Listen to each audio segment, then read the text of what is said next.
تو یہ سارا پانی جب اکٹھا کر کے مریض جو ہے نا، جو پیشنٹ ہے، اس کے پیچھے سے انڈیل دیا جائے گا، جیسے انڈیلیں گے اللہ تعالیٰ شفا دے دے گا۔ یہ طریقہ نبی پاک صلی اللہ علیہ وسلم نے بتایا ہے حدیث میں۔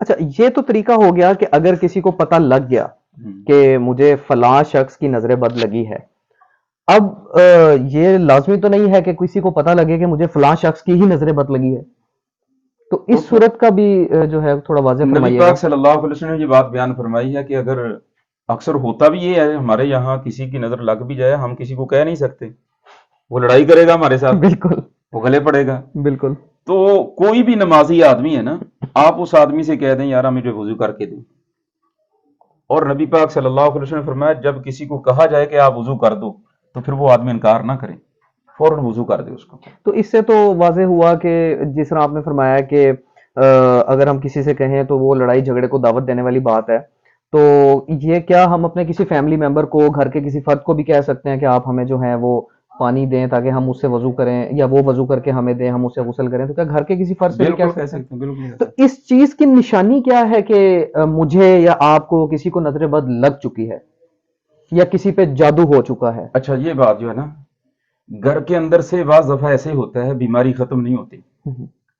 ایک آدمی ٹھیک ہے ہوتا ہے، دوسرا بیمار ہو جاتا ہے، دوسرا ٹھیک ہوتا ہے، تیسرا بیمار ہو جاتا ہے۔ گھر کے اندر سے جب بیماری کا نہ نکلنا نا، تو یہ سمجھ لے یا تو نظر بد کا شکار ہو چکا ہے پورا گھر، یا پھر جادو کا شکار ہو چکا ہے۔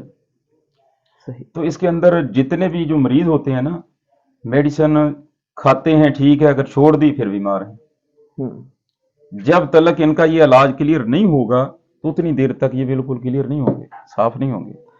قیصر صاحب، یہ تو بات ہو گئی جادو جنات کے حوالے سے، جو ہے سوری نظر بد کے حوالے سے، تو کیا جادو جنات کا بھی یہی علاج ہے یا ان کو جو ہے اس کا کچھ مختلف ہے؟ جادو جنات کے متعلق جب نبی پاک صلی اللہ علیہ وسلم کا جو دور تھا نا، اس دور میں آپ صلی اللہ علیہ وسلم کے جو صحابہ تھے ان کا تقوی بھی بڑا تھا، سب کچھ تھا۔ اب یہ جو جادو ہے، جادو نبی پاک صلی اللہ علیہ وسلم کے متعلق بھی آتا ہے، بیان ہوتا ہے کہ آپ کے اوپر جادو ہوا۔ جب یہ دلیل مل گئی پھر تو یہ کنفرم بات ہوگی کہ جادو ہے۔ جی بالکل۔ جو اس کا علاج ہے نا، اب علاج کے اندر ہمارے اندر جو چیزیں ہیں کچھ ایسی ہیں، کسی کے پاس چلے گئے، اس نے بتا دیا لیں بھی آپ کے اوپر واقعی کچھ نہ کسی نے کچھ نہ کچھ کر دیا ہے۔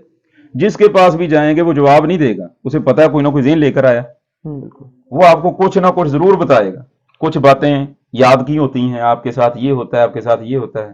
وہ آدمی کہتا ہے یار واقعی اس نے بات تو ٹھیک کی ہے۔ جب اس کی یہ بات جو ہے نا کہ اس نے بات ٹھیک کی ہے، آپ سمجھ لیں نبی پاک صلی اللہ علیہ وسلم کی حدیث کے مطابق اس آدمی کی 40 دن کی عبادت ختم، ہم۔ 40 دن اس کی عبادت قبول نہیں ہوگی۔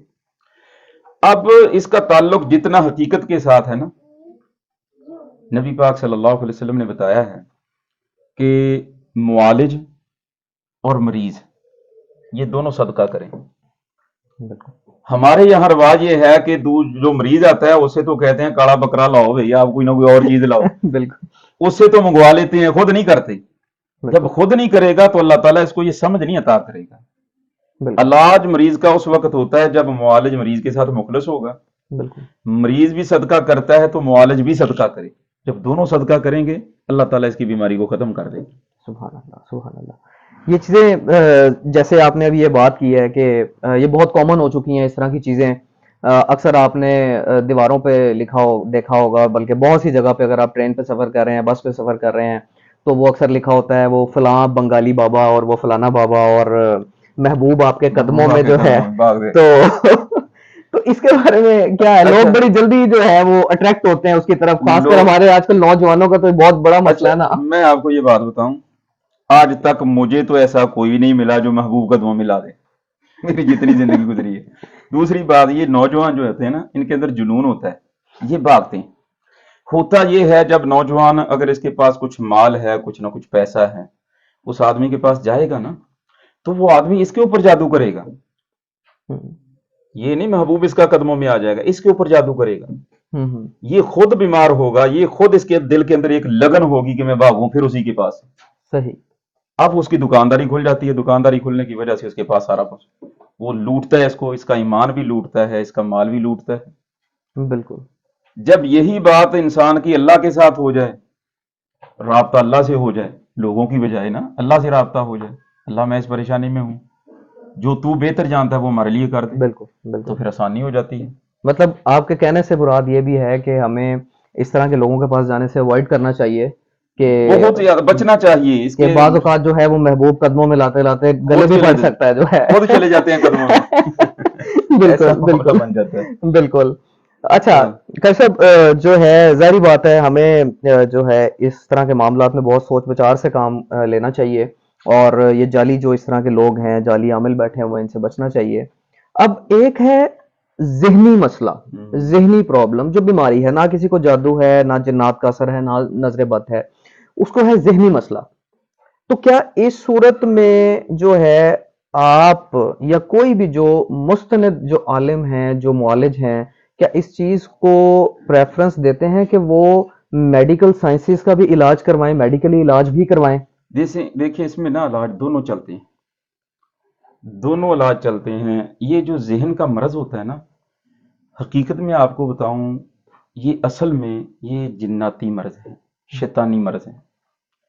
نبی پاک صلی اللہ علیہ وسلم کے دور میں نا ایک آدمی کو جنون ہو گیا تھا اس کا دماغ ختم ہو گیا. یہ جو بنا ہے نا ہمارے اندر یہ ڈپریشن یہ سارا سسٹم یہ ہمارے دور میں ہوا ہے جب ہم نا مال کمانے کے چکر میں زیادہ سے زیادہ بڑھتے ہیں یا کسی نہ کسی ٹینشن کے اندر آ جاتے ہیں تو وہ شیطان ہمارا دماغ کور کر لیتا ہے اسی کے اندر انسان ختم ہو جاتا ہے. اب ہوتا یہ ہے جب دماغ ختم ہو گیا نا بالکل تو اس وقت یہ تو نہیں ہے کہ ہمارا اتنا تقوی ہو ہم اتنے آگے چلے جائیں اللہ کے ساتھ رابطہ کرنے میں. یہ جو خالی جگہ ہو چکی ہے پھر اس کے ساتھ میڈیسن بھی چلے گی اور صرف میڈیسن نہیں اس کے ساتھ دوسرا روحانی علاج بھی چلے گا. بالکل نبی پاک کے دور میں ایسا ہوا تھا. ایک صحابی تھا تو صحابی رسول وہاں سے ایک راستے سے گزر رہے تھے جاتے جاتے دیکھا انہوں نے تو ایک آدمی کو جنون تھا. وہ آدمی جو تھا دیوانہ ہو چکا تھا. تو نبی پاک صلی اللہ علیہ وسلم کے جو صحابی تھے نا انہوں نے اس کو دم کیا. اب اس کا دماغ یہ میموری ختم ہو چکی تھی جب دم کیا اس کو تو وہ ٹھیک نہ ہوا رات وہیں رہے. اگلا دن آیا پھر دم کیا پھر ٹھیک نہ ہوا. اب اگلا دن آیا پھر دم کیا اللہ نے ٹھیک کر دیا اس کو. وہ صحابی رسول رضی اللہ تعالیٰ عنہ بیان کرتے ہیں کہ 3 دن دم کیا. ہمارے کیا ہوتا ہے ایک دفعہ دم کروایا دم کروانے کے بعد بس وہی اس کو بھی نہیں پتا اب کوئی اور دیکھو کوئی نہ کوئی اور نیا بابا دیکھو. اب جس کے پاس جانا ہے کوئی نہ کوئی نئی کہانی نیا ماحول ہر چیز نئی تو پھر انسان کی زندگی ایسے ہی گزر جاتی ہے.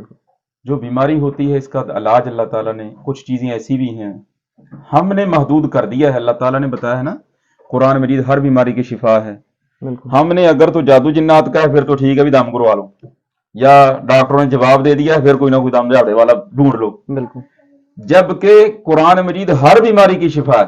بالکل کچھ بھی بن گیا تو دم کریں کروائیں یہ سنت ہے بالکل اس کے اندر شفا ہے. طبی سنت نہیں ہے. طبی سے بچیں دم کرنا کرانا یہ ثواب بھی ہے سنت بھی ہے اور اس کے اندر اللہ تعالیٰ نے شفا بھی رکھی ہے. ماشاءاللہ ماشاءاللہ. تو قاری صاحب یقیناً ایک بڑا یہ ہیلدی سیشن تھا اور بہت جو ہے وہ اچھے جو ہے سوالات کے جواب بھی ملے اور کامن جو یہ سوالات اس طرح کے اکثر یہ پوچھے جاتے ہیں.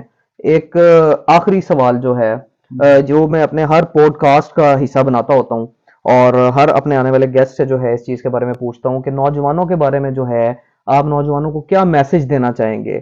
تو آج کا نوجوان اگر ہم دیکھیں تو دین سے بہت دور ہے تو اپنے نوجوان نسل کو جو ہے وہ ہم مطلب آپ کیا میسج دیں گے آج کی نوجوان نسل کو؟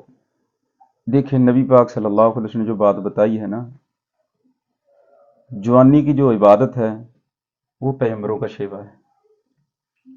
جو نوجوان جس کو اس کے لیے نا نبی پاک صلی اللہ علیہ وسلم نے والدین کے لیے ایک دعا بتائی. جب والدین کی والد کی عمر 40 تک پہنچ جائے نا تو سمجھ لے اس کی اولاد جوان ہو رہی ہے یا جوان ہو چکی ہے.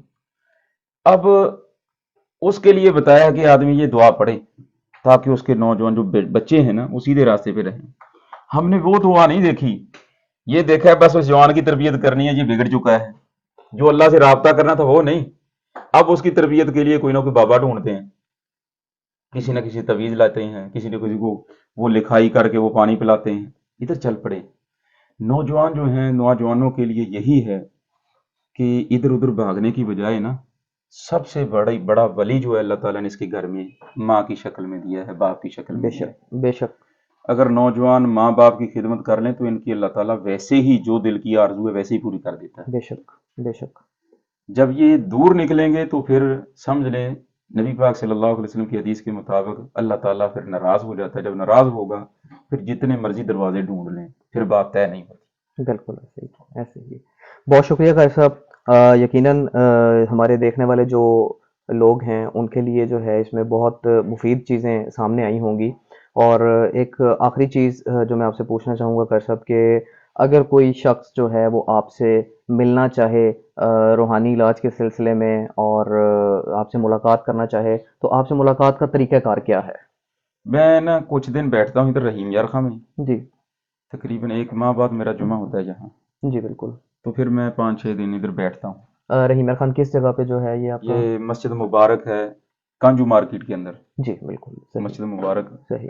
اور یہ تو ہے ہمارے رحیم یار خان کی جو اس کے آڈینس ہے ان کے علاوہ، اس کے علاوہ اس اگر کے کوئی؟ علاوہ میں کچھ دن بیٹھتا ہوں پھر گجراں والا، جی ٹھیک ہے۔ کچھ دن ٹوبا ٹیکسی میں بیٹھتا ہوں، کچھ دن گجراں والا بیٹھتا ہوں۔ صحیح صحیح، بہت شکریہ قاری صاحب۔ میں آپ کا بےحد مشکور ہوں کہ آپ نے مجھے جو ہے وہ ٹائم دیا، اور یہ لوگوں کے لیے جو ہے آپ کی باتیں میں دعا کرتا ہوں کہ وہ مشعل راہ ثابت ہوں انشاءاللہ اور انشاءاللہ لوگ اس کے اوپر عمل پیرا ہو کر اپنی مشکلات کا جو ہے وہ ازالہ کر سکیں، اور جو ہے لوگوں کے لیے جو ہے آسانیاں پیدا ہوں۔ بہت